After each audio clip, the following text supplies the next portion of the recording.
Sesión 3. Experiencias de investigación educativa en IES.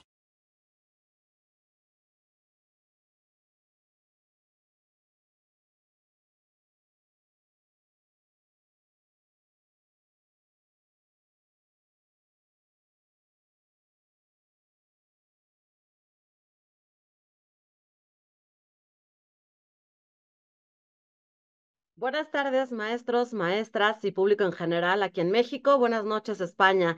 Es un gusto contar con su presencia. Les damos la más cordial bienvenida a esta tercera sesión del séptimo Seminario de Investigación Educativa del Instituto Politécnico Nacional. A la fecha se han realizado 2 sesiones en las que han participado 4 reconocidos expositores, tanto de Ecuador, España y de México. En este espacio se ha abordado la investigación educativa en las instituciones de educación superior, considerando sus beneficios, líneas y proyectos, tendencias contemporáneas, nuevos retos, nuevas alianzas y la Agenda 2030 para el desarrollo sostenible y el informe sobre los futuros en la educación. El día de hoy, en esta tercera sesión del seminario, el tema Investigación Educativa, Pensamiento Complejo Interdisciplinar. Para abordar la complejidad se reconocen 2 corrientes principales: ciencias de la complejidad o ciencias de los sistemas complejos. Tal es el caso de los modelos matemáticos y la simulación computacional, y la complejidad general, propia del pensamiento complejo propuestos por Edgar Morin. En el primer caso, la complejidad es vista como ciencia y en el segundo como un método. Hace más de 20 años, la UNESCO encomendó al pensador francés Edgar Morin la elaboración de una obra de referencia para enfrentar los desafíos del siglo XXI. Y es que así nace una obra basada en el contexto de su visión, el pensamiento complejo, los 7 saberes necesarios para la educación del futuro. Esta obra, que muestra 7 desafíos fundamentales que deben abordarse en cualquier cultura y sociedad, mantiene total vigencia el día de hoy.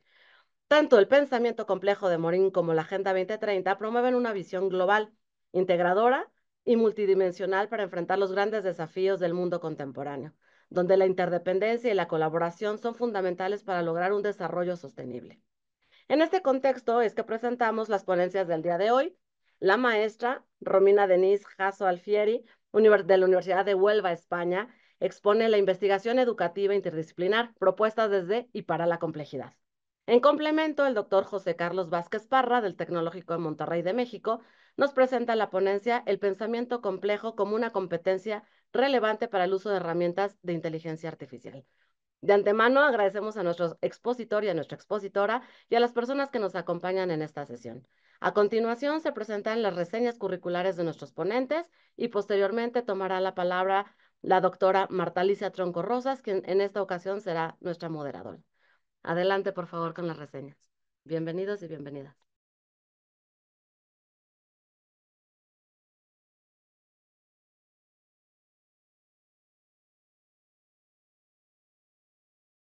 Maestra Romina Jasso Alfieri, de la Universidad de Huelva, España.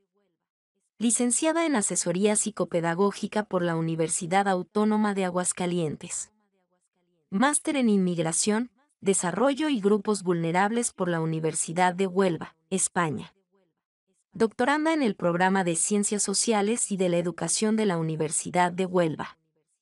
Tiene 17 años de experiencia en educación, tanto en la docencia y gestión en centros educativos desde el nivel preescolar hasta el universitario, como en organizaciones de intervención social, coordinando espacios educativos y desempeñándose como mediadora intercultural.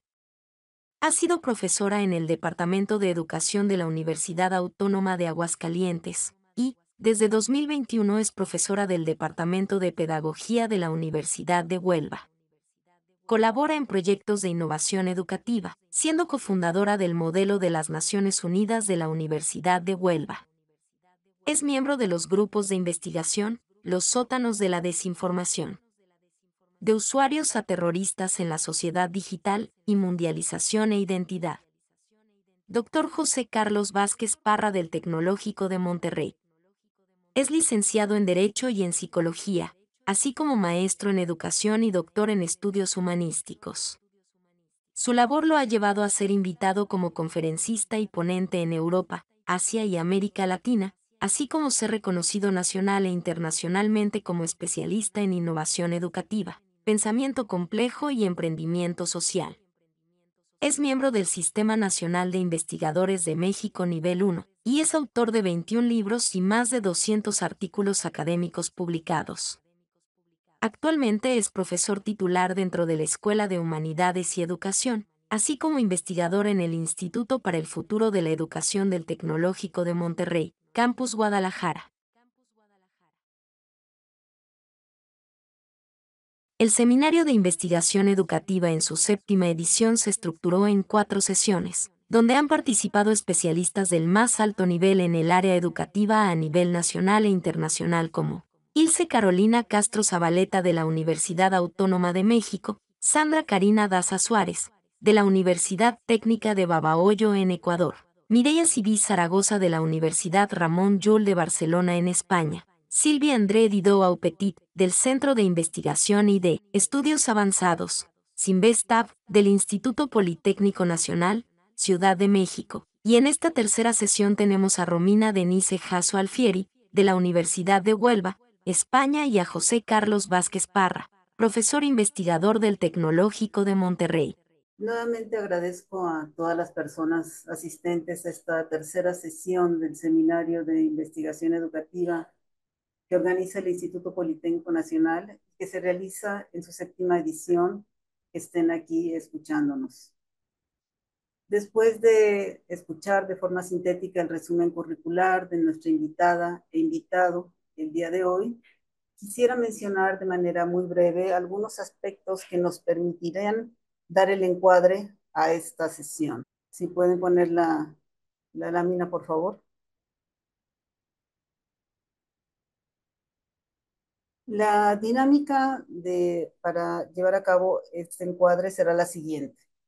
Cada uno de los ponentes realizará su exposición en un promedio aproximado de tiempo de 20 minutos a media hora.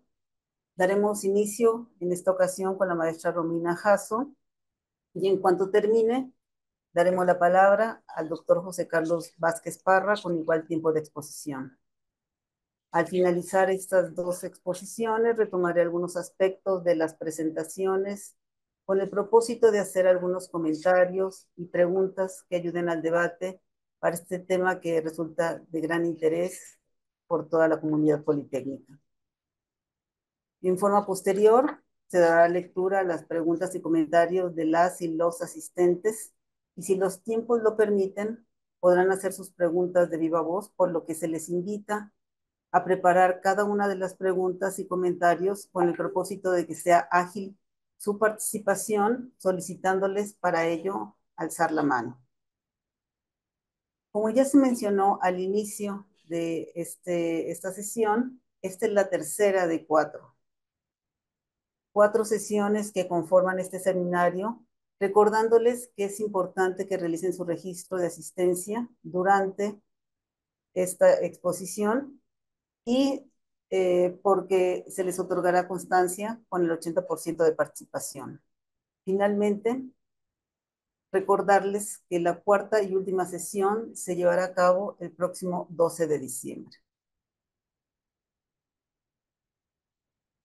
Quisiera comentar de manera breve algunos aspectos relativos al tema que nos ocupa el día de hoy.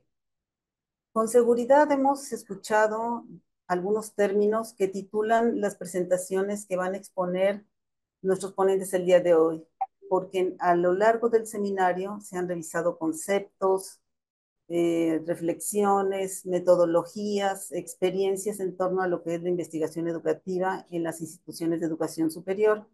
Sin embargo, en esta sesión se pone en la mesa de discusión otros cuestionamientos como la multidisciplinariedad, el pensamiento complejo, las competencias vinculadas a este pensamiento, la inteligencia artificial, la transdisciplinariedad, entre otros conceptos que también llaman la atención porque están vinculados a términos como la responsabilidad y la ciudadanía.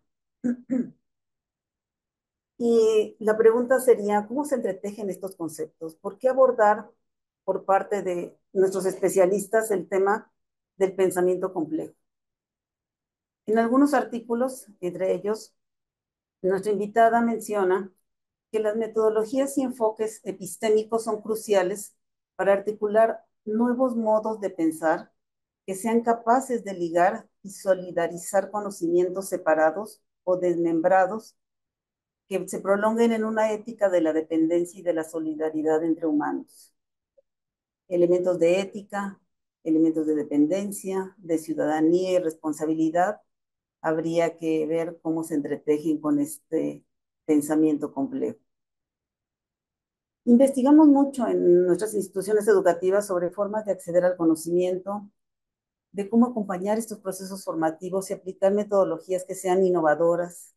Sin embargo, es una realidad que como responsables en el ejercicio de la docencia y la investigación educativa, se requiere de formas nuevas, de formas diferentes de aproximarnos al conocimiento. Si bien la historia de la educación nos ha permitido observar un cambio en estos procesos formativos quienes hemos estado en el área educativa, debemos reconocer que la interacción humana ha cambiado, que requiere tanto de conocimientos como de una mirada hacia lo que se conoce como comunidad, responsabilidad y ciudadanía. Y si bien la tecnología y el uso del Internet marcó un hito importante, con estos recursos las nuevas generaciones demandan soluciones que nos permitan hacer frente a temas que ustedes han desarrollado en sus escritos, al tema de la incertidumbre. Nuestro invitado e invitada el día de hoy nos compartirán conceptos epistémicos, perspectivas y propuestas que deseamos propicien la discusión, la reflexión y el cuestionamiento de nuestro quehacer en la investigación educativa. Sin más preámbulo, damos la palabra a la maestra Romina Jasso Alfieri. Muchas gracias. Bueno, pues muy buenas tardes a todas y a todos. Muchísimas gracias por invitarme a participar en este seminario y compartir este espacio de formación con ustedes. Voy a estar compartiendo la pantalla. Espero que todo funcione bien, igual que en las pruebas. Se ve bien la pantalla, ¿no? Sí. Sí, se ve bien, ¿no? Sí, se ve bien. Voy a iniciar. Pues como decía, muchas gracias por este espacio, a la doctora Marta, a todo el equipo que está colaborando en la realización de este seminario. Me siento muy honrada y muy agradecida de compartir además este espacio con el doctor José Carlos. Y bueno, en esta breve presentación, el tema que intentaré desarrollar con ustedes es el de la investigación educativa interdisciplinar, propuestas desde y para la complejidad, ¿no? En esto que hemos estado hablando sobre la complejidad que caracteriza al mundo actual. Y muchas veces me gusta iniciar mis participaciones con esta información que nos da el Programa de las Naciones Unidas para el Desarrollo y que habla de la gran transformación, ¿no? Esto que dice, las instituciones del siglo XX no podrán solucionar los problemas del siglo XXI. La brecha entre los desafíos estructurales, interrelacionados y cada vez más complejos e imprevisibles que estamos enfrentando y la manera de planificar las cuestiones gubernamentales y de desarrollo es cada vez mayor. La emergencia climática, la falta de confianza en las instituciones y la creciente desigualdad, en particular entre las mujeres, dejan claro que es necesario avanzar hacia nuevas maneras de entendimiento y de acción. Y sin embargo, seguimos aplicando los mismos métodos de siempre, ¿no? Y hago este énfasis de los mismos métodos de siempre, porque desgraciadamente en educación estamos muchas veces muy lejos de ir a la par de todas estas cuestiones que están alrededor de nosotros, que entran por todos lados en nuestra sociedad y que sin embargo parece que las instituciones educativas y posiblemente particularmente la educación superior parece que se quiere mantener ajena a ellos, ¿no? Y tenemos que forzosamente entender que vivimos en un mundo, como ya lo decía en la sesión anterior la doctora Mireya Cibis, cada vez más complejo, un mundo cada vez más líquido, cambiante, incierto, como lo comentaba la doctora Marta hace un momento, y que es complejo entonces y que debemos de atender a esa complejidad también en la manera de hacer la educación y por supuesto de investigar en educación, ¿no? Yo muchas veces cuando empiezo mis participaciones con estudiantes y hablo sobre la necesidad de transformar la educación para atender a esa complejidad, pues yo les pregunto cómo se ve o cómo se escucha o cómo se siente, a qué huele o a qué sabe la complejidad, ¿no? Y ellos van dando respuestas con diferentes post-its a estas preguntas. Y muchas de las respuestas son, por ejemplo, ¿a qué huele? Pues huele a podrido, ¿a qué sabe? Sabe feo. ¿Cómo suena? Pues suena como muchos pitidos de coche en un embotellamiento. En fin, en general observamos que son respuestas que hablan de una complejidad como algo negativo, algo que me lastima, algo que no quiero cerca, ¿no?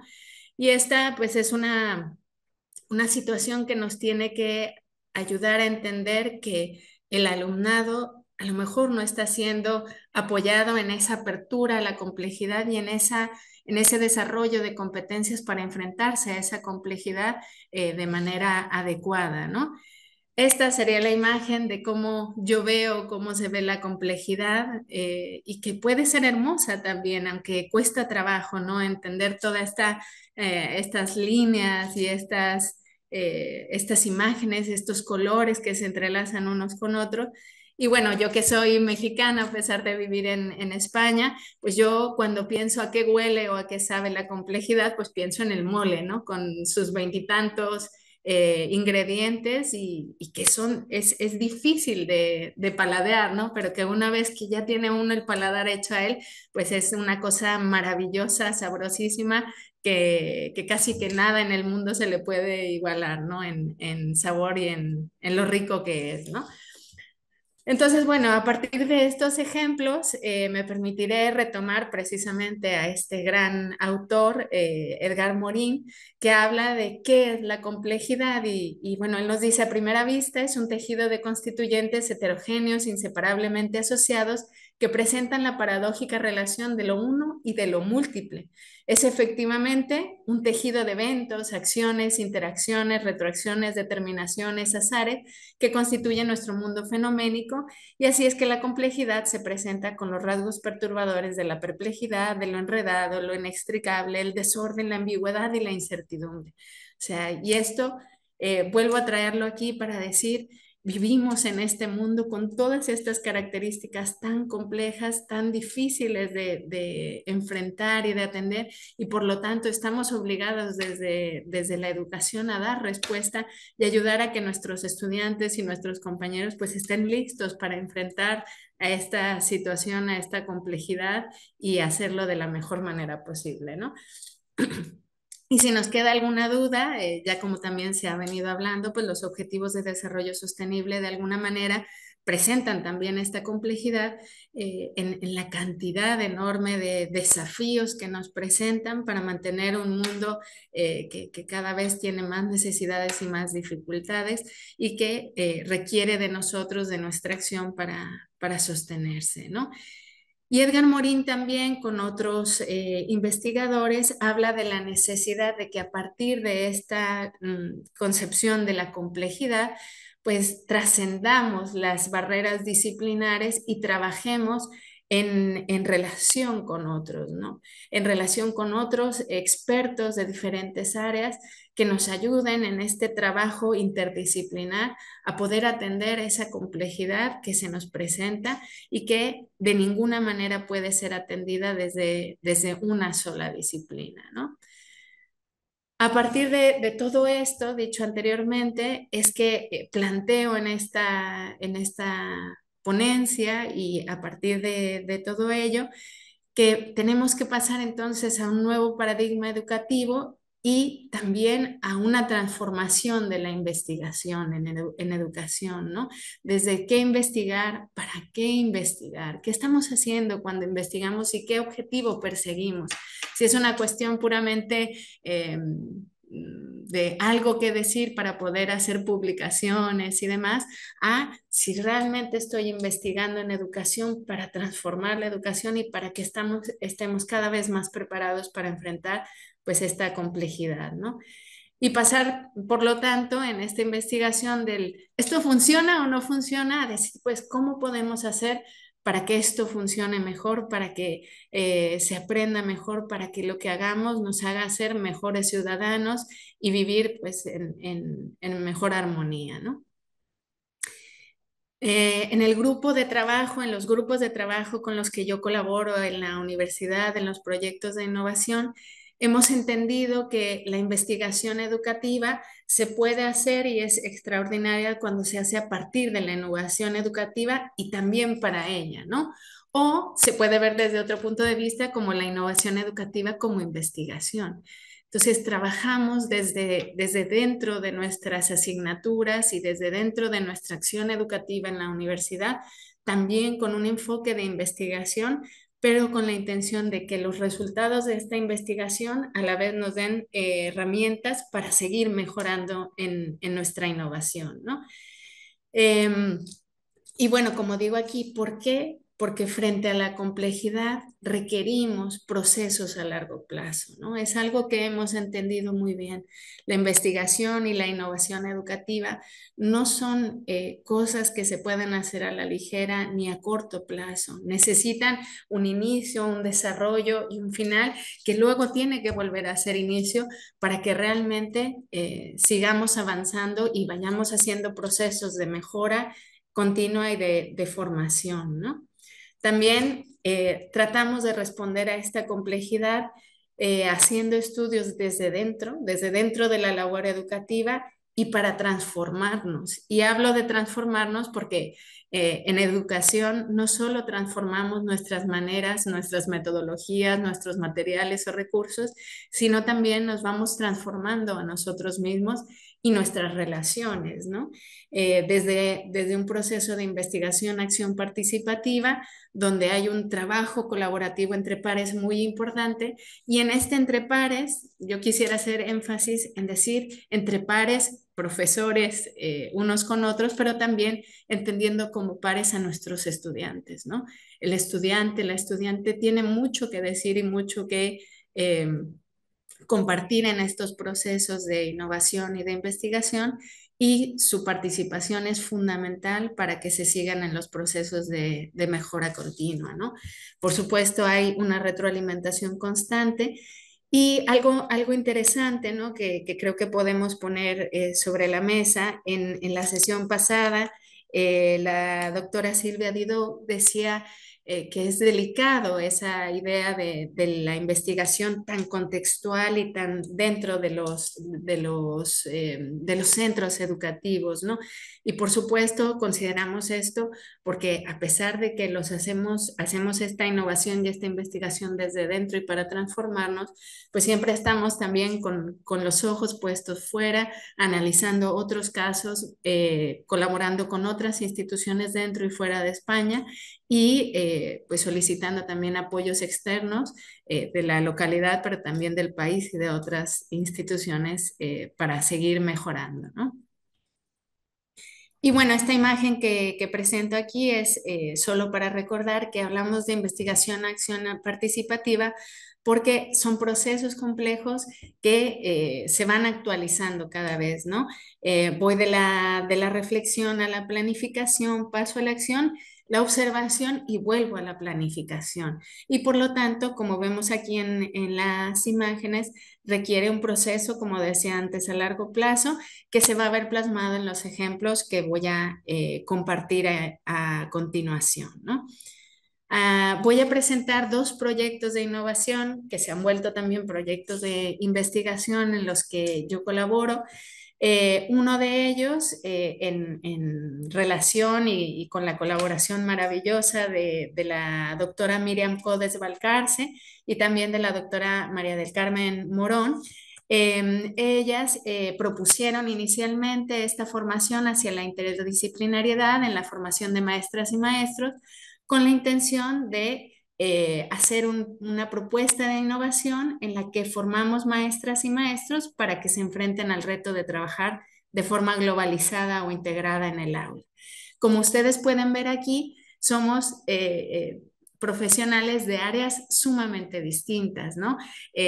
Mari Carmen es de la didáctica de las ciencias sociales, Miriam de la didáctica de las matemáticas, y yo soy pedagoga y más especializada en la didáctica y organización escolar, ¿no? Formas de ver la educación y la formación sumamente distintas, pero todas hemos confluido en la idea de que tenemos que buscar una coherencia en la formación de los futuros maestros y maestras que tienen que llegar a las aulas y hacer propuestas de experiencias educativas integradoras, ¿no? Donde no estén parcializadas matemáticas, lengua, inglés, francés, sino que todo esté relacionado con temas transversales tan importantes como la igualdad de género, ¿no? Por ejemplo. Y estamos enfocadas a los grados o a las licenciaturas en educación infantil y en educación primaria, ¿no? Que las universidades españolas no son normales las que forman a los maestros, sino la propia universidad la que tiene la formación de los futuros maestros y maestras de educación infantil y primaria, ¿no? Preescolar y primaria. Aquí en esta imagen vemos cómo este proyecto de innovación, que a la vez ha sido investigación, pues tiene una larga andadura, ¿no? Desde el 2020, antes incluso de que yo llegara a la universidad, pues ya se hacían las primeras propuestas de la cooperación entre profesores que impartían clases en el mismo año del grado en educación infantil, para que a través de un solo recurso todos se pusieran de acuerdo y trabajaran de manera interdisciplinar, ¿no? A partir de esa experiencia es que se tomó conciencia sobre la importancia de formarse, cada uno de ellos, en qué es esto de la interdisciplinariedad y cómo se logra en educación. Y es que se dedicó, pues, este año, el 2021-22, a la formación de los formadores, ¿no? Primero tenemos que saber qué es la interdisciplinariedad y cómo hacerlo, para luego poderlo trasladar a las aulas y que a su vez nuestros alumnos, cuando sean maestros, puedan trasladarlo también con sus estudiantes, ¿no? En el 2022-2023 nos lanzamos directamente a proponer un trabajo interdisciplinar con 4 o 5 de las asignaturas que llevaban los estudiantes durante un semestre y proponer un proyecto de aprendizaje basado en retos donde todas las asignaturas colaboraron y dieron pues como respuesta o resultado ese aprendizaje basado en retos que los estudiantes propusieron. A partir de esa experiencia, supimos que teníamos que conocer más de las asignaturas de nuestros compañeros y compañeras para plantear todavía mejor ese proceso con los estudiantes y entonces empezamos a hacer la formación colaborativa entre formadores, donde unos a otros nos íbamos enseñando qué era nuestra asignatura, cómo se llevaba a cabo y qué puntos de unión podíamos tener con las demás para seguir avanzando en ese trabajo interdisciplinar, ¿no? Y actualmente, este año, hemos ampliado la experiencia a otros niveles. En los años anteriores habíamos trabajado con segundo de la carrera de educación infantil y ahora estamos trabajando con tercero y cuarto, pero hemos ampliado a diferentes asignaturas e incluso los compañeros por sí mismos pues se van poniendo de acuerdo entre ellos, ¿no? Este es el libro con el que inicialmente empezaron a trabajar, ¿no? Como a través de un solo recurso todos podían colaborar, ya que un único recurso nos permitía la generación de multitud de preguntas de diferentes áreas del conocimiento vinculadas precisamente a la complejidad de la vida en relación a las estaciones del año, ¿no? Estos son materiales extraordinarios, espero que tengan la oportunidad de verlos, los libros de las estaciones de Rotraud Susan. Son maravillosos y bueno, a través de esto fue que encontramos el inicio, ¿no? De lo que ha sido una andadura de 5 años, ¿no? Esto se ha llevado, como les decía, a nuestras propias asignaturas. Estas experiencias nos han transformado, como les decía yo antes, y cada uno de nosotros, aunque no sea de forma interdisciplinar con otras asignaturas, sí que hemos trasladado nuestros aprendizajes a nuestras propias asignaturas, y es que hemos planteado proyectos como este, donde nuestros estudiantes pues plantearon un proyecto de aprendizaje basado en retos, centrado en la puesta en práctica de los objetivos de desarrollo sostenible y, por ejemplo, ellos trabajaron esta propuesta Alberto el Cocinero, el mejor del mundo entero, donde hicieron confluir asignaturas tan diversas como conocimiento del medio o ciencias sociales, matemáticas, lengua, etcétera, ¿no? Y finalmente, pues supieron vincular muy bien los objetivos de desarrollo sostenible como la igualdad de género o la salud y el bienestar, ¿no? A través de la cocina, de la decisión correcta de la alimentación, fue que abordaron todos estos aprendizajes que debían desarrollar en las diferentes áreas, pero siempre enfocados a un nivel superior que es porque todos somos iguales, porque hombres y mujeres tienen que colaborar en las labores de casa, como es la preparación de los alimentos, y porque tenemos que cuidar nuestra salud y nuestro bienestar, ¿no? Y otro ejemplo, ya para cerrar mi participación del día de hoy, es este proyecto que se llama Los Objetivos de Desarrollo Sostenible desde el modelo de Naciones Unidas, pensamiento crítico e interdisciplinariedad, ¿no? Este proyecto está realizado, en este caso, con dos compañeros del área de filosofía del Departamento de Didácticas Integradas bueno, una servidora desde el Departamento de Pedagogía, ¿no? Y ha contado con la colaboración de 18 profesores, investigadores y profesionales de distintas áreas y de distintas universidades y países del mundo, también organizaciones, asociaciones civiles, de la administración pública, y actualmente hemos logrado la participación, después de 4 años, la participación sumamente activa y casi principal del alumnado de diferentes grados, ¿no? ¿Qué hacemos a través de este proyecto? Pues simulamos cómo funcionan las Naciones Unidas y durante 3 días trabajamos con el alumnado en el abordaje de temas de altísimo nivel de complejidad, que son importantes para el mantenimiento de la sostenibilidad del mundo, y que los implican como representantes de diferentes países para buscar soluciones con sus compañeros y compañeras, ¿no? Es un proyecto que está abierto a toda la comunidad universitaria, a estudiantes de todos los grados y posgrados de la universidad, y que cada año va teniendo más participantes. Empezamos con 57, actualmente en el año 2024 tuvimos a 107 participantes, y bueno, el siguiente año queremos tener a 130 aproximadamente, ¿no? Entonces, bueno, estas son imágenes de lo que hacen los estudiantes en este proceso, y cada vez son más profesores de diferentes áreas y grados que se van incluyendo también en este proceso de formación y de puesta en marcha, ¿no? Y es un proceso que dura todo el año porque el evento son 3 días, pero la formación para ello pues dura mucho tiempo. Y para cerrar, pues a lo mejor la voz tiene que estar en el alumnado que participa y percibe en qué les beneficia esto.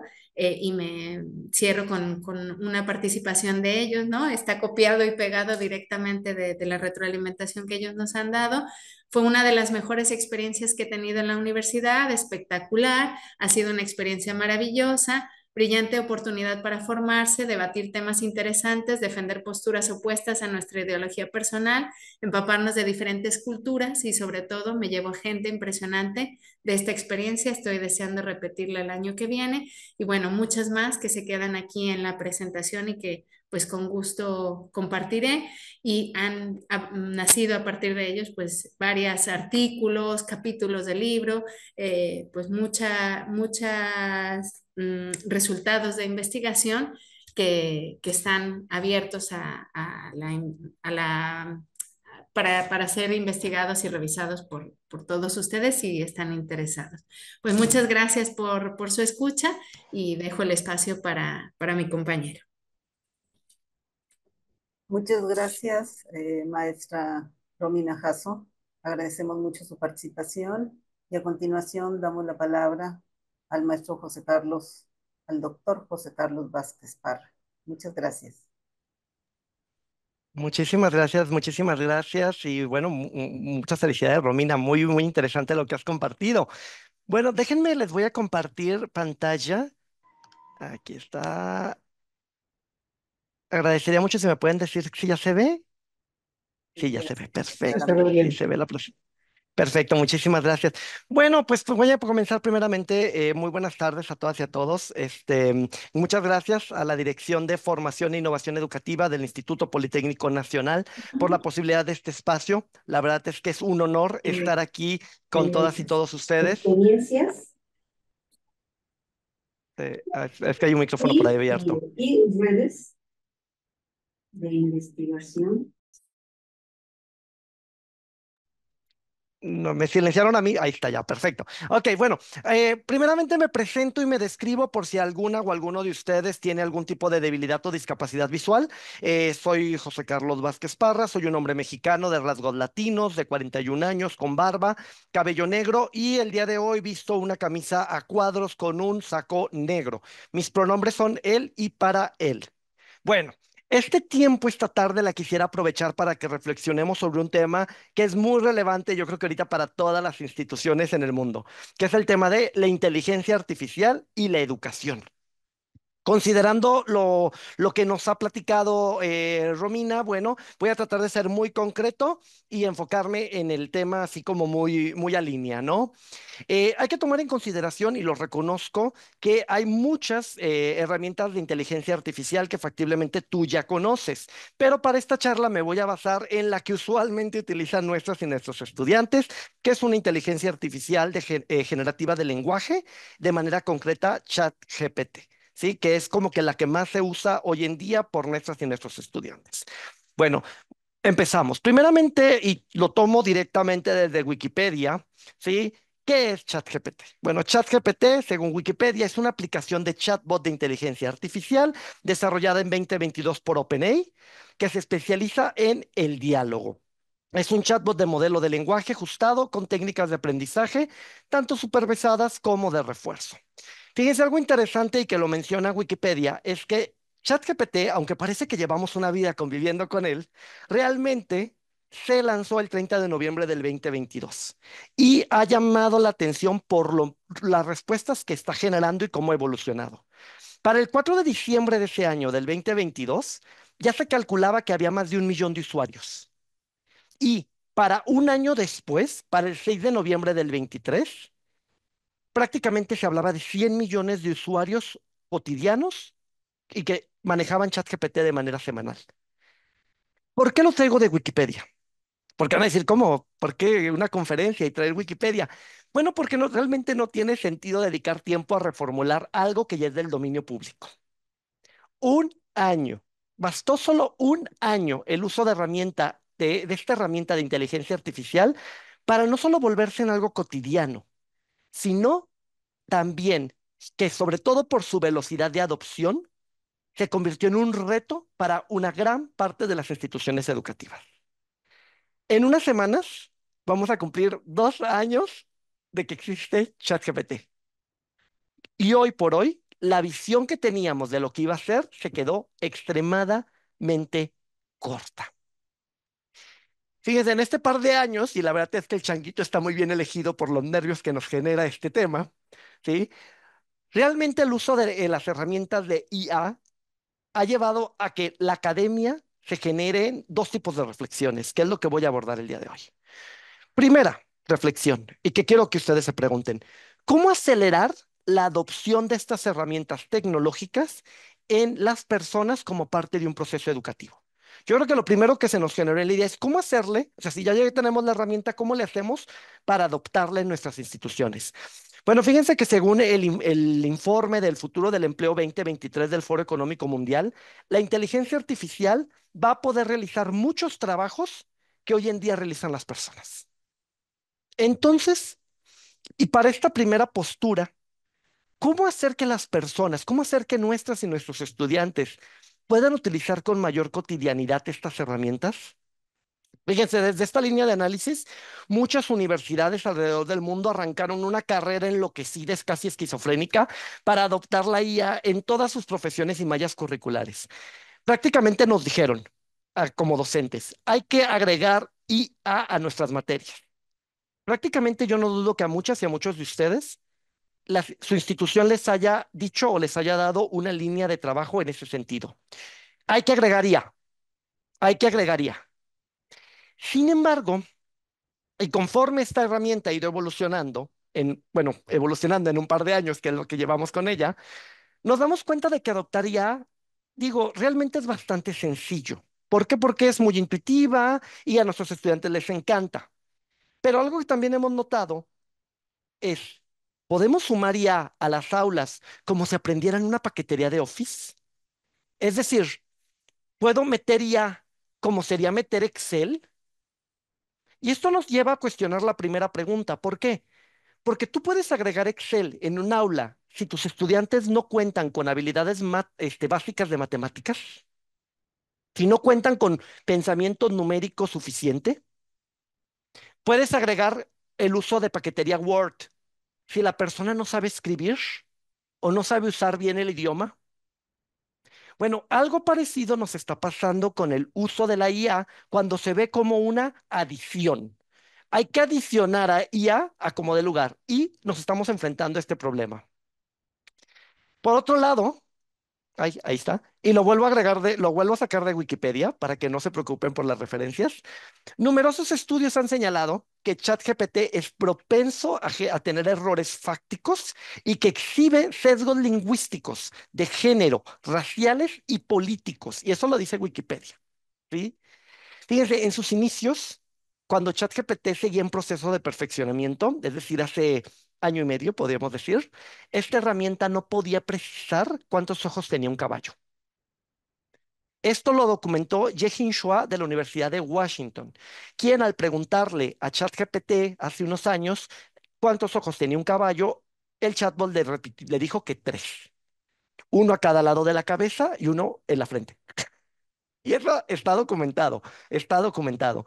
Fíjense, no podemos olvidar algo, la ChatGPT no es una inteligencia consciente, sino un programa informático y por ende carente de capacidades más básicas que una mente consciente. Por ejemplo, la capacidad de memoria.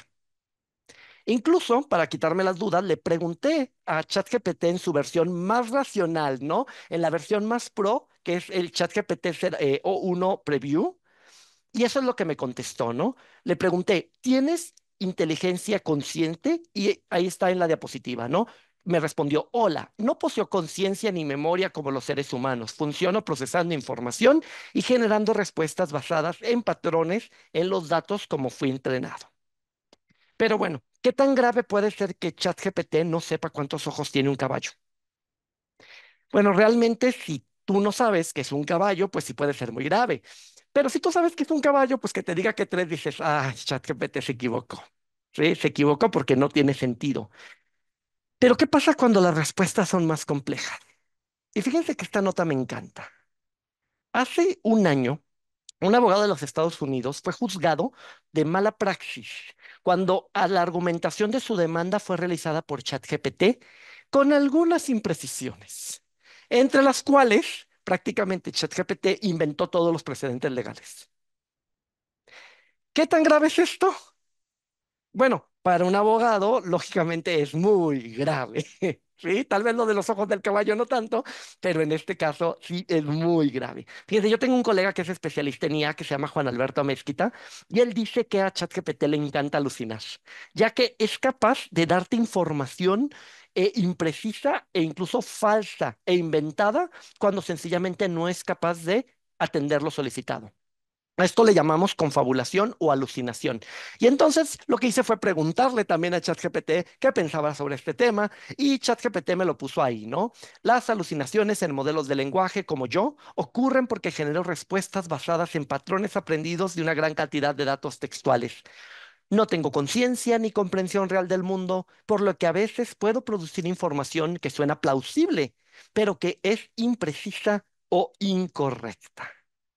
Y fíjense, las alucinaciones más usuales que vamos a encontrar en ChatGPT es, por ejemplo, el que crea fuentes bibliográficas o de referencias. Hay mucha gente que le pide algo, le pide referencias y te genera fuentes de listas de autores y obras que factiblemente sí existen, pero que no están realmente relacionadas. Puede ser que los títulos o los autores tengan sentido, pero la fuente es inexistente. Ok, aterrizando el tema después de todo esto. ¿Podemos confiar ciegamente en ChatGPT? Híjole, creo que después de esto, pues nos damos cuenta que sería muy riesgoso. Y no se crean que termino ahí. Fíjense, unos colegas de arquitectura me señalaban hace un tiempo que estaban preocupados por las implicaciones que podía tener el uso de herramientas de inteligencia artificial en su profesión. Y decían el típico de que es que la IA nos va a quitar el trabajo. Dios, desgarrémonos las vestiduras, ¿no? Y bueno, sí es cierto. Existen herramientas de IA que pueden hacer planos y de muy buena calidad, a lo mejor mejor que de algunos estudiantes, pero ¿puede la IA comprender la relación entre una construcción con el entorno urbano de una ciudad? ¿Puede comprender los gustos concretos de un cliente? ¿Puede considerar características particulares presupuestarias del costo de la construcción en ciertas ciudades? ¿Te va a sugerir que le pongas barrotes a la parte de atrás de tu casa porque robaron a la señora de al lado ayer? Híjole, pues sencillamente no. ¿Por qué? Porque ChatGPT carece también de sentido común. Es decir, no es capaz de desarrollar conocimientos que obtenemos a través de la experiencia cotidiana o la socialización cultural. En este mismo sentido, ChatGPT no conoce el contexto de las personas que pregunta, ni tampoco el contexto ni las circunstancias particulares de los problemas o asuntos que se le consultan, a menos que la persona le detalle estos elementos.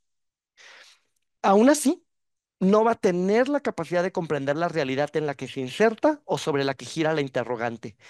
Brian y otros mencionan en uno de sus artículos que ChatGPT puede verse como un solucionador de problemas inteligente, pero bastante inexperto.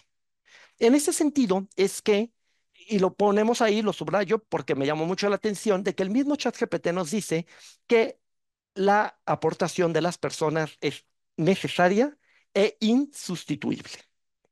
Híjole, bueno, no sé si van viendo por dónde voy en estos minutos que llevo, ¿no? En estos 10 minutitos, 15 casi que llevo. Tú le pides y ella te da. Pero nosotros, como docentes, tú, yo y todos quienes estamos aquí, pero también como futuros profesionistas para nuestros estudiantes, bueno, pues seremos a quienes nos va a tocar formar aquellas habilidades que se asocian con el conocimiento, pero que van más allá de este. Es decir, eso que dice ChatGPT, en experiencia, en habilidades que son insustituibles en las personas. Juicio, pensamiento crítico. Y aquí es donde se inserta el pensamiento complejo. De esta forma, se ha abierto la pauta a la segunda pregunta de esta charla, y es la adopción de la IA en nuestras instituciones. ¿Qué habilidades o competencias requiero desarrollar en las y los estudiantes para la adopción correcta de la IA en su desarrollo profesional y así sumarla al aula? Fíjense, estoy dando un paso atrás. No es sumar IA, es qué necesito dar de habilidades cognitivas básicas que permita utilizar de manera adecuada la inteligencia artificial. ¿Cuántos de aquí hemos visto programas de cocina? Digo, o sea, si tú tienes una Alexa en tu casa, le dices, Alexa, dame una receta y te la da. ¿Eso te hace cocinero? Claro que no, claro que no. La IA nos ha abierto una enorme cantidad de información que antes no precisábamos que estaba ahí. Pero creo que todos tenemos claros que ChatGPT no genera nada nuevo. Lo deriva a partir de aquello que se le ha entrenado, pero lo hace con tal precisión que puede ser muy engañoso, sobre todo para aquellas personas que saben poco de los temas. ¿Es un buen punto de partida? Sí, es un excelente punto de partida. ¿Pero es un producto final? Híjole, pues yo creo que ahí depende de qué esperas tú de producto final o de producto profesional. Como parte de mi línea de investigación, yo trabajo sobre temas de pensamiento complejo y en mi grupo de investigación hemos resaltado dos temas que son relevantes. Es importante el pensamiento complejo para adoptar herramientas de IA de manera adecuada, pero también el pensamiento complejo es relevante porque es una competencia cognitiva superior que implica habilidades que no son subsanables por la IA y que por ende es importante desarrollar en los estudiantes. En este sentido, me gustaría primero decirle lo que entendemos nosotros por pensamiento complejo, porque hay diferentes perspectivas, y entonces para tener como un punto de partida. Comprendemos a la competencia de pensamiento complejo como un conjunto de habilidades cognitivas asociadas con el desarrollo de un pensamiento integrador. Es decir, con la capacidad de ver las partes de un problema como un todo, como un sistema formado por elementos que interactúan entre sí. ¿Para qué? Para la toma de decisiones argumentadas, innovadoras y lo más objetivas posibles. Esta noción incluye varios elementos, entre ellos, bueno, que nosotros reconocemos como subcompetencias: el pensamiento sistémico, el pensamiento científico, el pensamiento crítico y el pensamiento innovador o creativo. Es decir, el pensamiento concreto nosotros lo percibimos como una competencia, una macrocompetencia que incluye diferentes habilidades cognitivas en subcompetencias. En este sentido, el pensamiento complejo comprende habilidades cognitivas sumamente valiosas para tomar decisiones y resolver problemas desafiantes, características de este mundo que es igualmente complejo. Ok, ¿y por qué? ¿Por qué el pensamiento complejo se vuelve en una pieza fundamental para aprender a usar de manera correcta las herramientas de ella? Voy a empezar por el pensamiento crítico. Fíjense, el pensamiento crítico, desarrollar pensamiento crítico, permite que como usuarios de inteligencia artificial, evaluar la precisión de las respuestas. Permite que identifiquemos y mitiguemos riesgos o sesgos y tomemos decisiones informadas y consideremos implicaciones éticas de su uso. Un pensador crítico ve más allá de la respuesta, comprende las limitaciones que tiene la IA y cuestiona sus respuestas. Es un usuario que puede utilizar las herramientas de manera efectiva y segura, fomentando la innovación y, y minimizando los riesgos potenciales, ¿no? Como estos que les he platicado anteriormente de los sesgos. ¿Qué tal el pensamiento sistémico? ¿Por qué el pensamiento sistémico será relevante para un usuario de inteligencia artificial? Bueno, porque permite ver las respuestas de la IA como un conjunto más amplio de sistemas, identificando interconexiones y anticipando posibles consecuencias no intencionadas. Fíjense, el tener pensamiento sistémico facilita la solución de problemas complejos al considerar todas las variables y las relaciones, mejorando la toma de decisiones informada y permitiendo evaluar el impacto a corto y mediano plazo. Lógicamente, esto te permite también integrarlo a aquello que trabajas por medio de una herramienta de inteligencia artificial. Te permite maximizar sus beneficios y, sobre todo, minimizar los riesgos a partir de sistemas interconectados asociados con las respuestas que te brinda. ¿Qué tal pensamiento científico? Bueno, desarrollar pensamiento científico como usuario de inteligencia artificial es altamente relevante. ¿Por qué? Porque te va a permitir evaluar críticamente la información que te proporcione la herramienta. Te permite comprender el funcionamiento y metodologías y verificar empíricamente las respuestas, evitando que aceptes a ciencia ciega los datos que te pudiera dar que podrían estar sesgados. También el pensamiento científico facilita la detección de sesgos y de errores, promoviendo que tengas decisiones más informadas, basadas en análisis sólidos y fomentando una actitud de aprendizaje continuo. Por último, pensamiento creativo. Bueno, el pensamiento creativo para un usuario de IA es relevante porque le permite generar ideas innovadoras que pueda aplicar o que pueda implementar o inclusive que pueda preguntar a una herramienta de inteligencia artificial.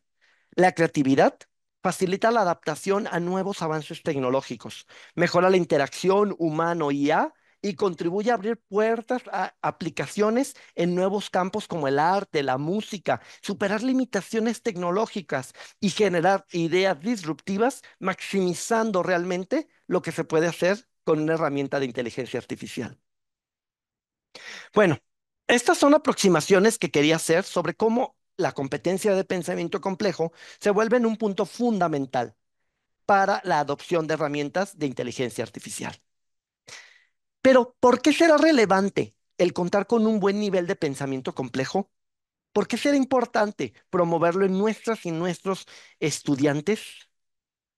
Bueno, por ejemplo, al momento de solicitar o preguntar, se debe de ser preciso, detallado y con contexto, teniendo claridad del rol que se espera que la IA asuma. Si tú no eres claro en cómo le preguntas o cómo haces un prompt para ChatGPT, puede ser que la respuesta brindada no sea precisa o cercana siquiera a lo que esperamos. Fíjense, a mí este manual me gusta, este manual de la Universidad Abierta de Cataluña, en el que dedicaron un tiempo a decir cómo hacer un prompt, cómo preguntar. Yo te pregunto aquí, ¿cómo crees que tus estudiantes preguntan a ChatGPT? Fíjense, además de ser detallados con nuestras preguntas, una vez que nos da una respuesta ChatGPT, es necesario que tengamos la capacidad de evaluar críticamente lo que nos está diciendo, para reconocer si lo que nos dice es veraz, válido y pertinente. Entonces, aquí inicias con un proceso de diálogo continuado con la herramienta, buscando elegir las respuestas y perfeccionarlas. Claro, para poder identificar estas respuestas, el usuario debe de tener conocimientos previos. Y eso es algo que muchas veces nuestras y nuestros estudiantes carecen. Además, es importante no perder de vista lo que ya se ha señalado anteriormente sobre los sesgos. Ante el peligro de sesgos e imprecisiones, el usuario debe de tener habilidades para evaluar adecuadamente la interacción con la inteligencia artificial. Aunque es sencillo adoptar la IA, no es fácil hacerlo de manera adecuada, ya que la experiencia, el conocimiento previo y el desarrollo de una visión crítica va a permitirte notar que las respuestas, por ejemplo, pues no siempre son precisas. Inclusive, te vas a permitir darte cuenta que ciertas versiones de ChatGPT, la verdad, tienen una capacidad cognitiva muy limitada.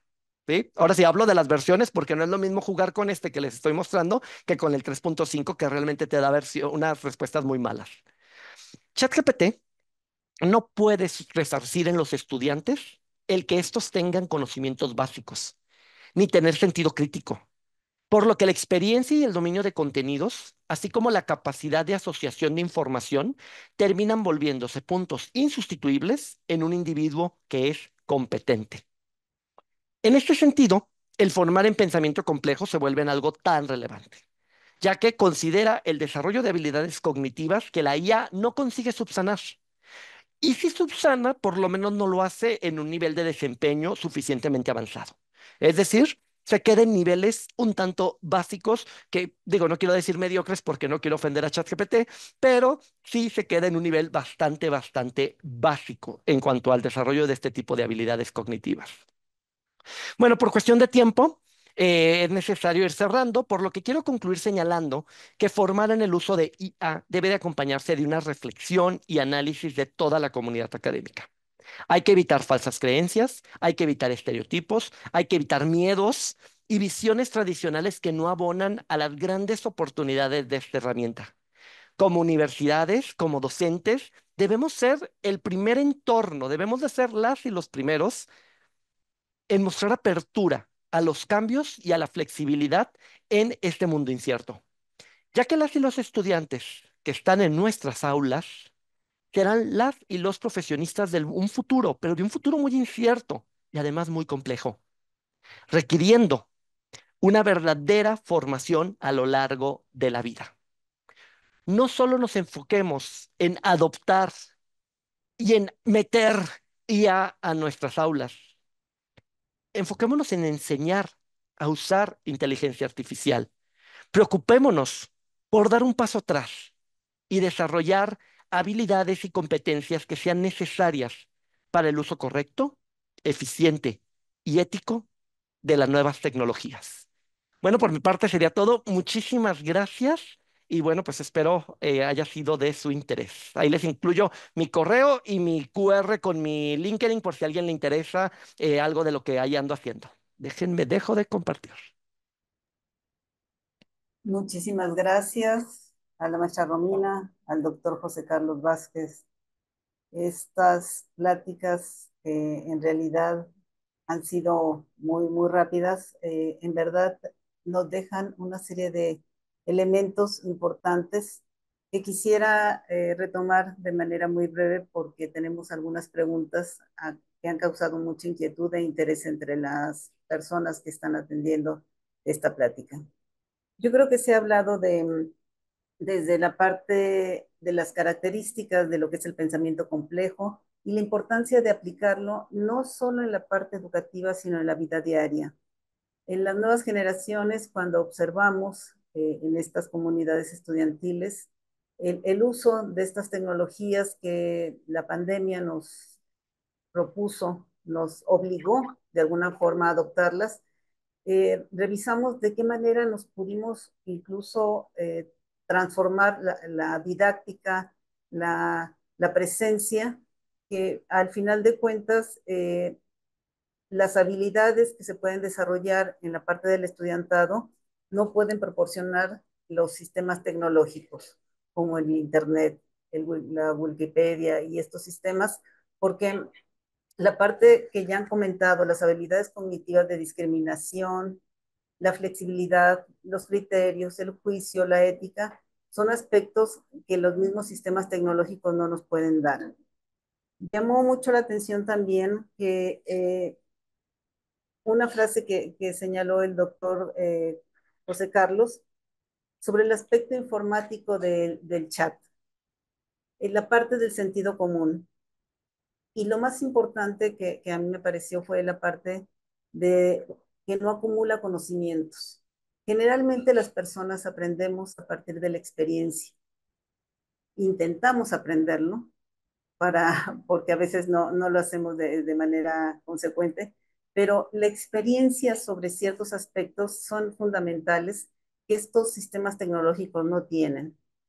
Muchas veces estos cuestionamientos no llevan consigo la parte de la ética, los juicios que lo que ya comentaron, temas como la igualdad de género, la salud, el bienestar, no están incluidos y que debemos de ser muy cuidadosos y cuidadosas con estos términos para no repetir los estereotipos, los prejuicios que tanto han costado trabajo sensibilizar a toda la población en términos de color de piel, de pobreza, de igualdad de género.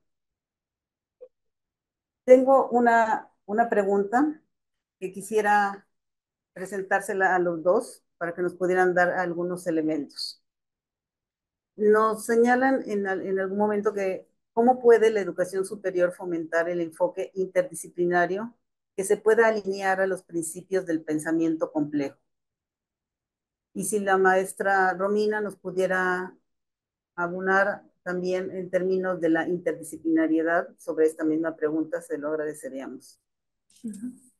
Bueno, en nuestra experiencia aquí en la Universidad de Huelva ha sido fundamental el interés por el otro, ¿no? O sea, el interés de los profesionales que hemos colaborado en estos equipos interdisciplinarios de innovación y de investigación, empezar a pensar la educación desde otros puntos de vista, ¿no?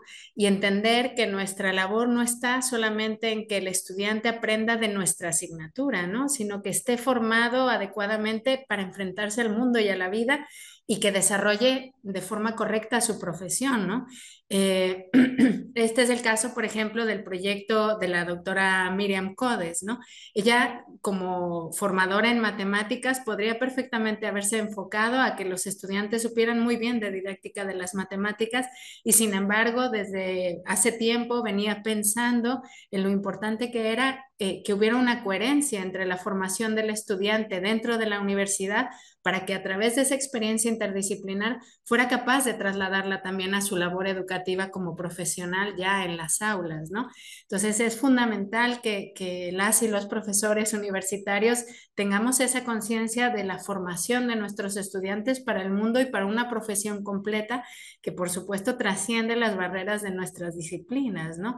Y por lo tanto, y en consecuencia requiere pues del encuentro entre profesionales, ¿no? El disminuir o el eliminar las barreras que nos hacen pues, quedarnos fuera de encontrarnos con el otro y que nos ayude a crecer, ¿no? En las universidades, por desgracia, pues hay sistemas sumamente competitivos, ¿no? Que más llevarnos a la colaboración nos llevan a la competencia y a como guardarnos nuestras cosas para nosotros, ¿no? Entonces la generosidad, la apertura y la vocación yo creo que son elementos fundamentales para poder llegar a la interdisciplinariedad, ¿no? Maestra Romina, doctor. Sí, fíjense que yo creo que uno de los puntos más importantes es el tema del desarrollo de habilidades y competencias, ¿no? Enfocarnos en qué habilidades y competencias requieren nuestras y nuestros estudiantes a lo largo de la vida, educación para el futuro, ¿sí? Porque eso va más allá de su profesión. Y yo aquí un punto que es muy importante, yo siempre digo, es una línea muy delgada, pero muy relevante, es recuperar estas mal llamadas competencias blandas, ¿no? Cuando se hace esta separación de competencias, se habla de las técnicas duras, profesionalizantes, y las blandas, ¿no? Como diciendo algo que no. Pues resulta que ahora, hoy en día, en un mundo tan incierto y con tantos cambios, digo, estaba el otro día leyendo sobre esto del mundo Bani, ¿no? Y decían, cada 72 días hay cambios en el mundo lo suficientemente drásticos para hacernos simbrar de nuevo, ¿no? Ya no son esos 4 años de antes, ¿no? Entonces, necesitamos brindar habilidades a nuestras y nuestros estudiantes, pero habilidades que no necesariamente se asocian solo con su profesión. Inteligencia social, colaboración, sentido ciudadano. Este tipo de elementos que diría una persona, bueno, pero no, hay que enseñarles mejor a temas matemáticos. Sí, claro, pero ¿por qué no dan mejor pensamiento computacional o pensamiento matemático? Pero hay que enfocarnos en desarrollar habilidades. ¿Sí? Porque lamentablemente en un mundo tan cambiante, prácticamente el darle un conocimiento en un par de años, pues esto ya pasó, seguramente va a Perdón, Janet. evolucionar Ay, perdón. o llega la IA y lo va a subsanar.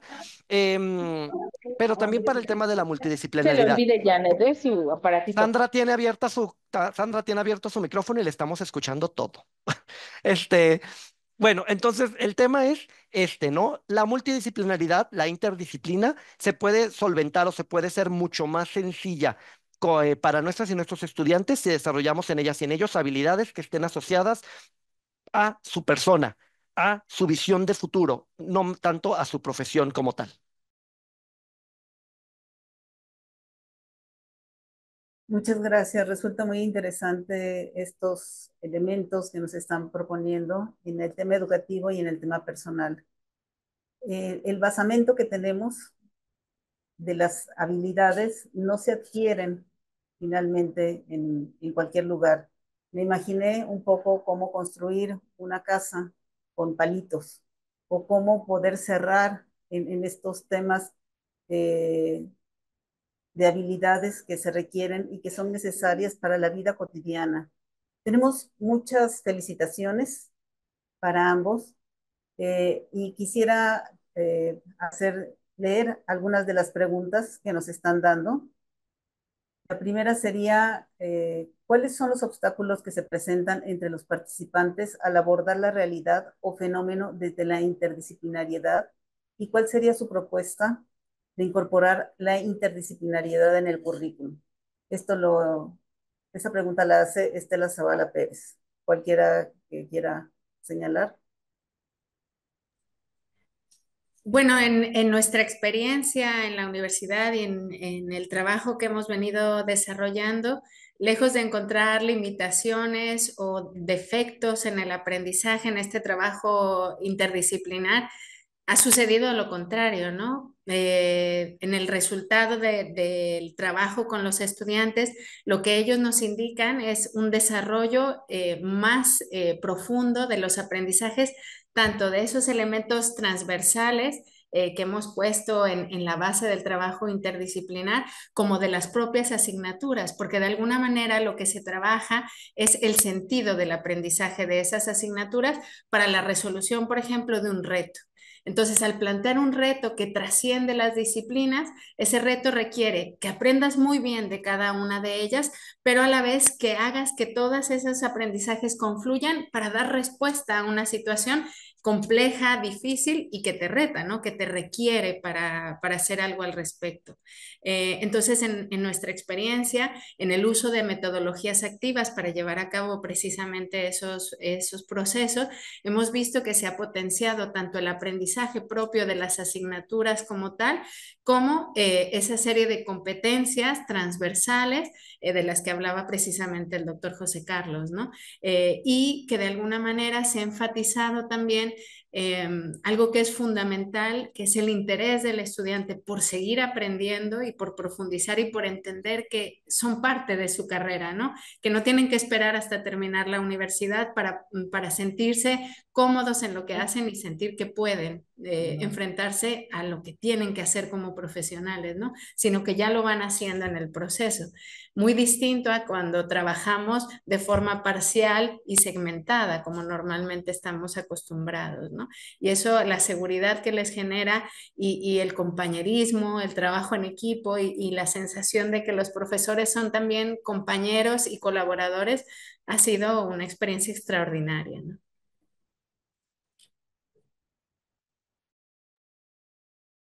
No sé si el doctor quiera comentar algo. Pues realmente sobre el tema de interdisciplinaridad es como más el ámbito de Romina, pero bueno, pues realmente la interdisciplinaridad es algo que yo lo dejo bien sencillo, ¿no? Yo siempre le digo a los estudiantes, cuando salgas allá, cuando estés en una oficina, cuando estés en una empresa, no vas a estar con, no necesariamente es pura gente de tu área, ¿sí? La verdad es que las instituciones, muchas ocasiones nos hemos convertido en entornos sintéticos, un tanto como un laboratorio, pero que no estamos muy apegados a la realidad. La interdisciplinaridad es necesaria, ¿por qué? Porque es la realidad. La realidad allá afuera es eso, ¿sí? Entonces, si alguien en algún momento dado dice, no, no, no, hay que mantenerlos en los conocimientos básicos solo de su disciplina, bueno, pues realmente es una visión muy sintética, es como una cuestión artificial que al final de cuentas va a cobrarle factura a los estudiantes cuando salgan y convivan en una empresa que no solamente sea interdisciplinaria, sino multinacional y donde todo se complica y todo es bastante incierto, ¿no? Entonces es lo que yo podría decir al respecto.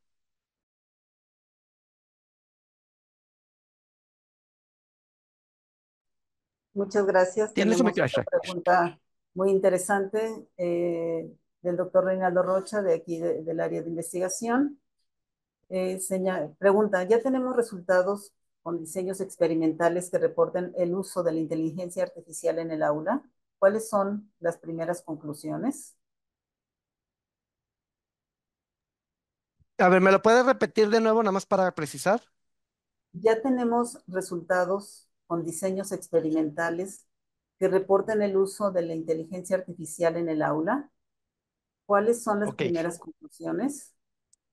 Bueno, ok, perfecto. Bueno, por nuestro lado, yo lo que estoy trabajando de temas de IA ya empieza a dar resultados. Sin embargo, no tenemos una precisión clara. Por ejemplo, yo un artículo que por ahí se van a encontrar que acabamos de publicar hace un poquito, pues digo, tomen en cuenta que tiene 2 años esto, así que apenas estamos como sacando las primeras publicaciones.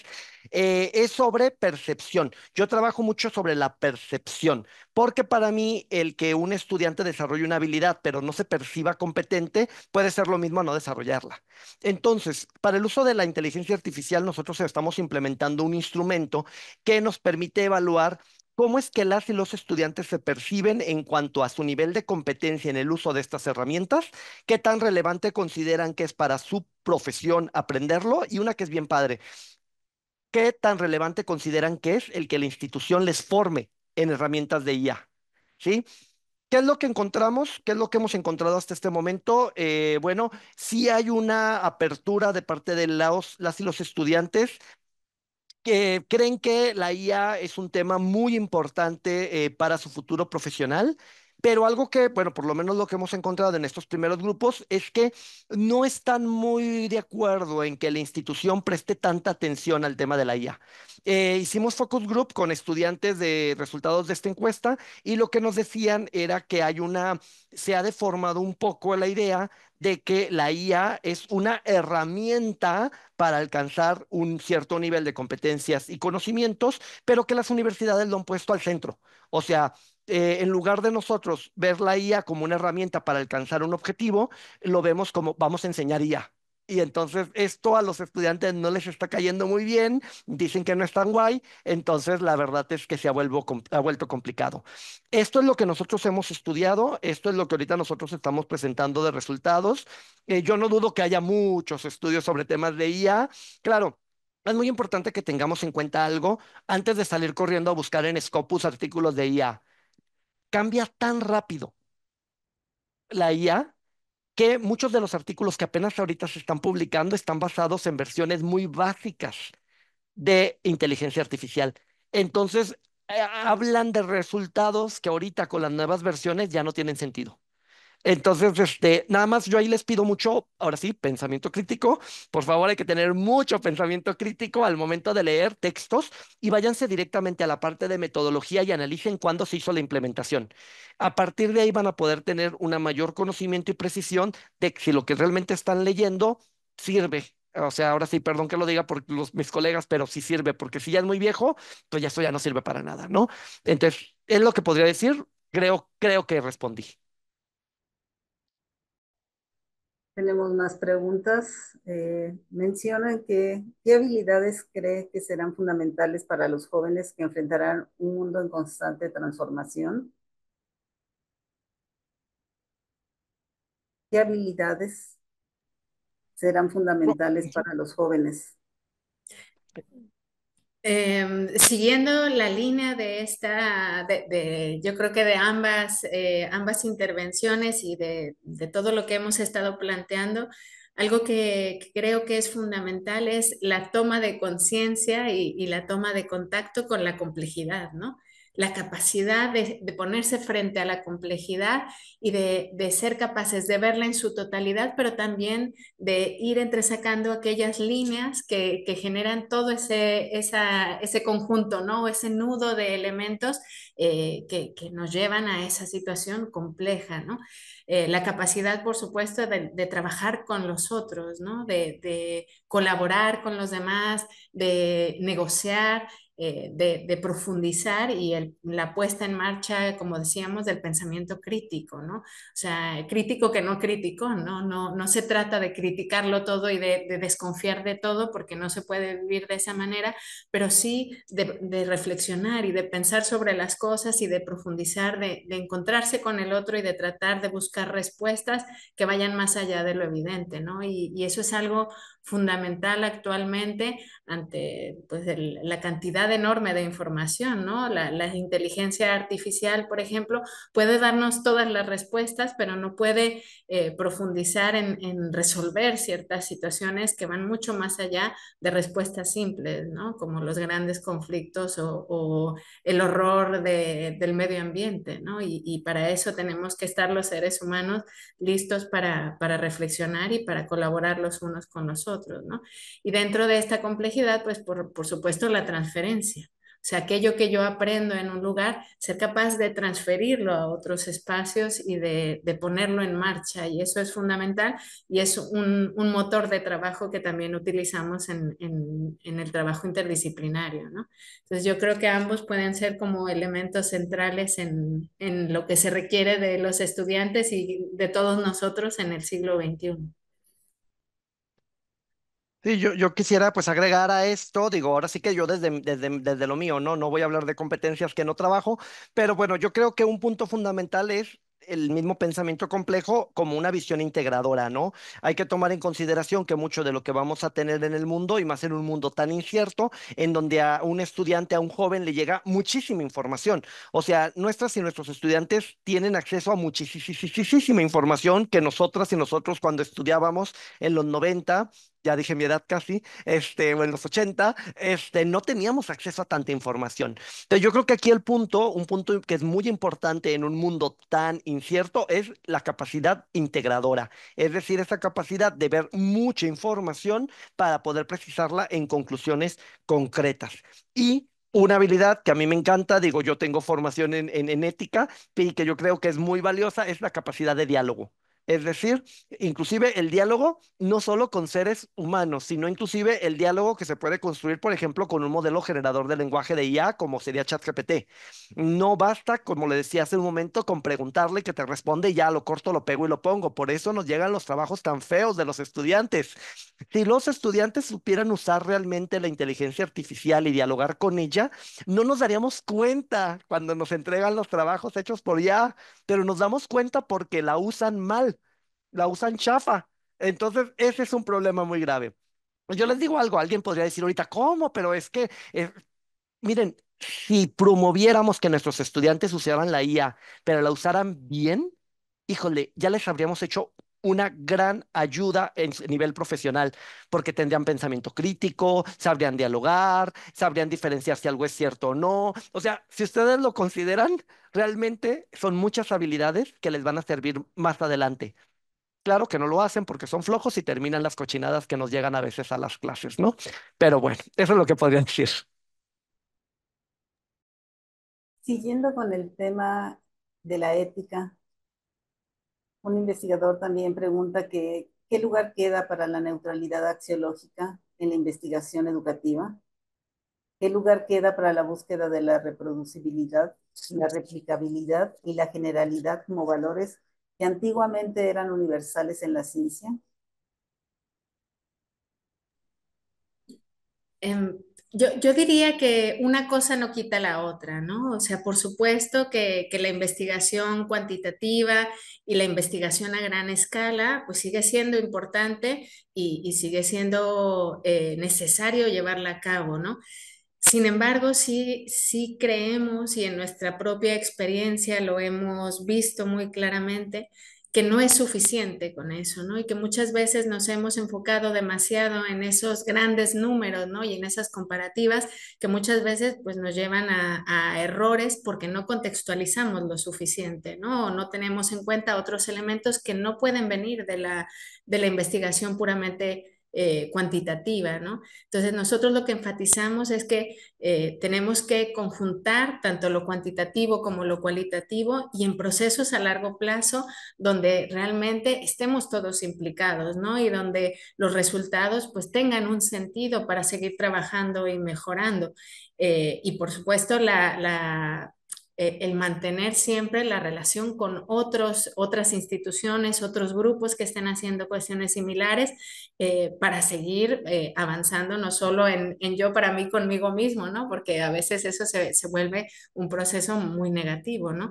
Y por eso mantenemos siempre la idea de trabajar con otras instituciones, incluso con otros países con los que estamos colaborando para seguir avanzando en proyectos que estamos tratando de compartir y de llevar a cabo en otros lugares, ¿no? Entonces, pues creo que ambas cosas son importantes, pero no únicas y creo que la situación actual y todo lo que ha estado pasando pues nos demuestra que tenemos que ir mucho más allá de lo que íbamos o hacíamos antes, ¿no? Que estábamos más tranquilos sin la IA y sin todo esto que pues nos ha venido a revolver y a revolucionar y a exigirnos que transformemos nuestra visión y nuestras acciones.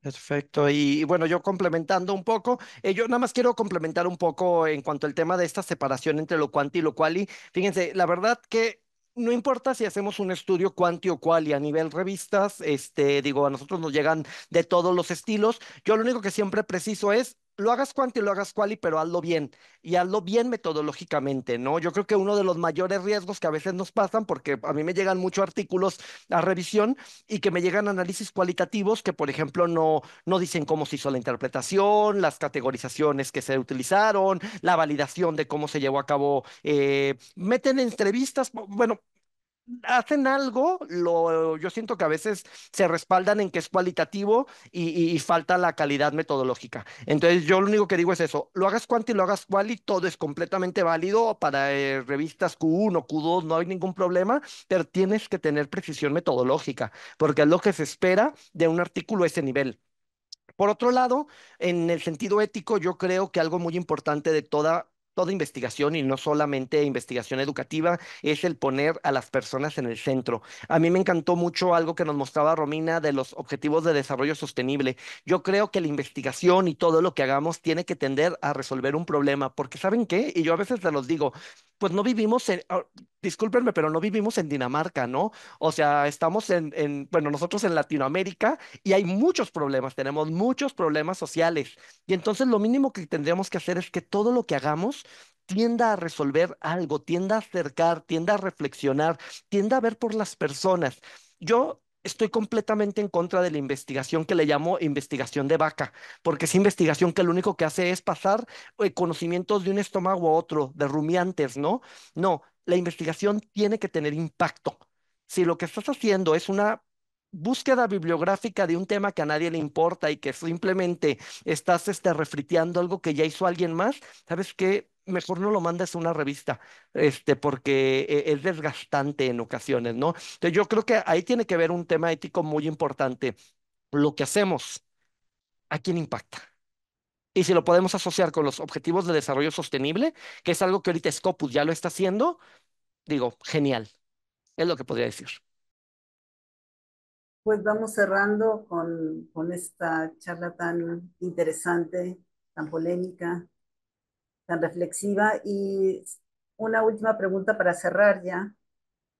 ¿Qué importancia tienen las emociones en el proceso de pensamiento complejo y en la toma de decisiones?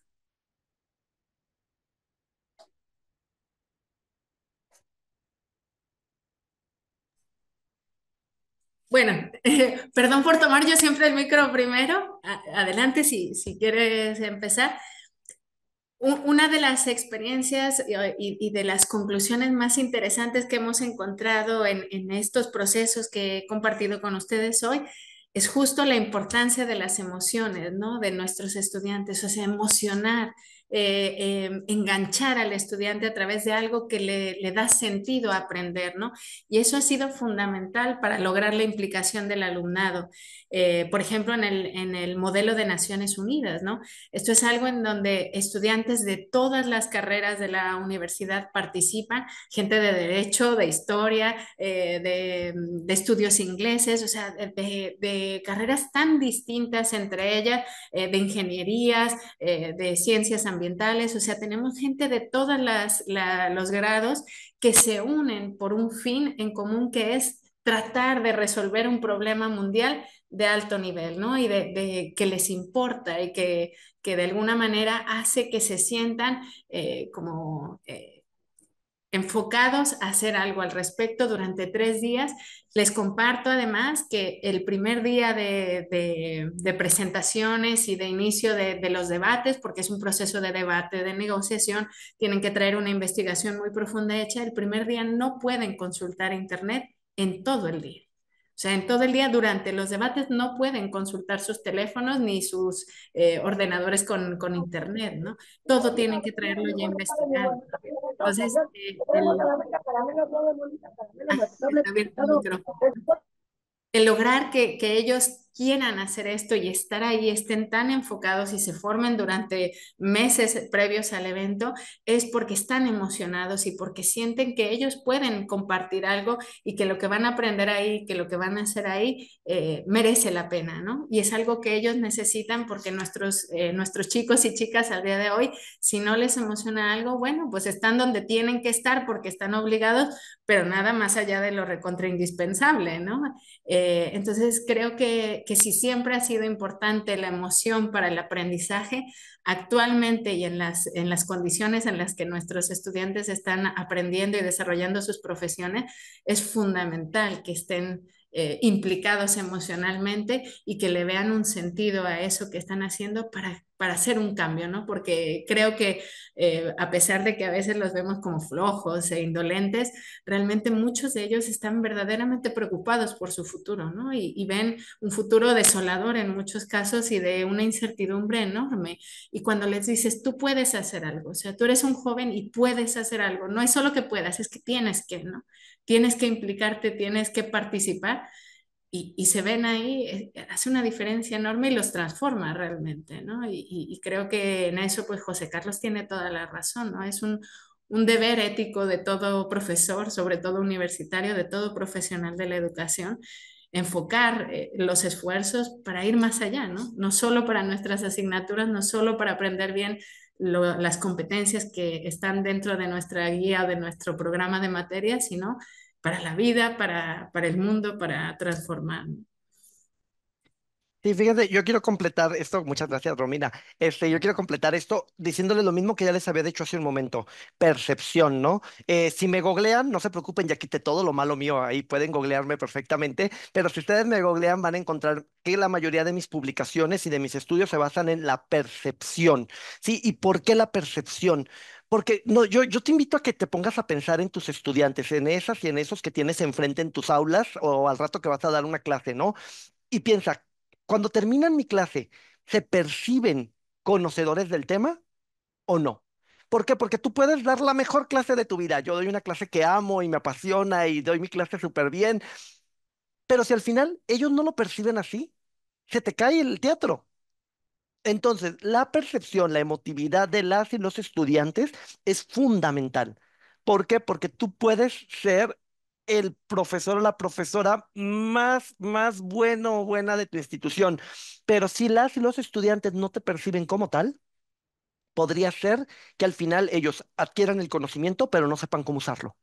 ¿Sí? Entonces, yo sugiero mucho eso, buscar más el cómo te percibes, cómo sientes, qué es lo cuál es tu sensación después de mis clases, de este tema que te di, y van a ver que las cosas cambian mucho. Van a encontrarse personas que tal vez tengan una muy buena calificación, pero que no se perciban habilidosos o competentes, o sea, que dudan mucho de lo que saben, y gente que a lo mejor pues no tiene tan buena calificación, pero qué bien usan lo que aprendieron, ¿no?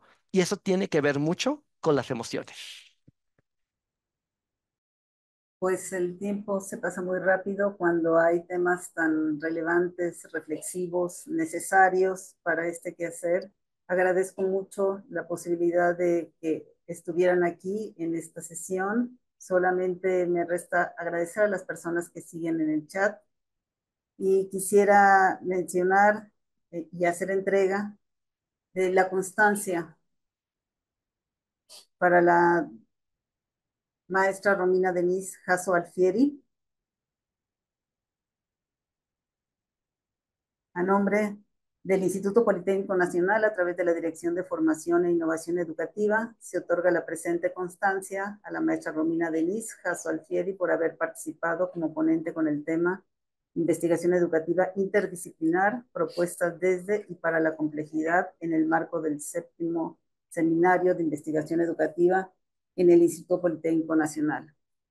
De igual forma, se otorga esta constancia a nombre del Instituto Politécnico Nacional al doctor José Carlos Vázquez Parra por haber participado como ponente con el tema El pensamiento complejo como una competencia relevante para el uso de herramientas de inteligencia artificial en el marco del 7º Seminario de Investigación Educativa del IPN. Muchísimas gracias por su asistencia. Solamente me resta recordarles a la audiencia que los invitamos a la cuarta y última sesión del seminario, donde abordaremos un tema de suma importancia en el instituto que se pretende contestar con una pregunta. Esto es para la siguiente sesión. Es importante crear una red de investigación educativa para el Instituto Politécnico Nacional. Nos vemos el próximo martes 12 de noviembre de este año. No sé si la maestra Dafna quisiera dar algunas palabras. Pues no me resta más que agradecerles a ustedes como equipo que siempre estamos al tanto y respaldando todas las actividades que desde esta subdirección y a través de la dirección estamos impulsando la investigación educativa.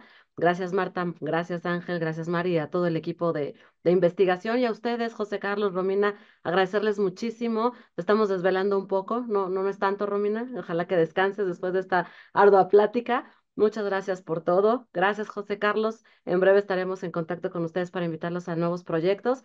Y a nuestra audiencia, como bien lo dijo Marta, los esperamos el 12 de noviembre para dar un cierre espléndido a este 7º seminario. Pues aquí nos vemos y gracias a todos. Gracias, les enviamos sus felicitaciones por correo. Hasta pronto. Gracias. Gracias, buena tarde. Buena tarde.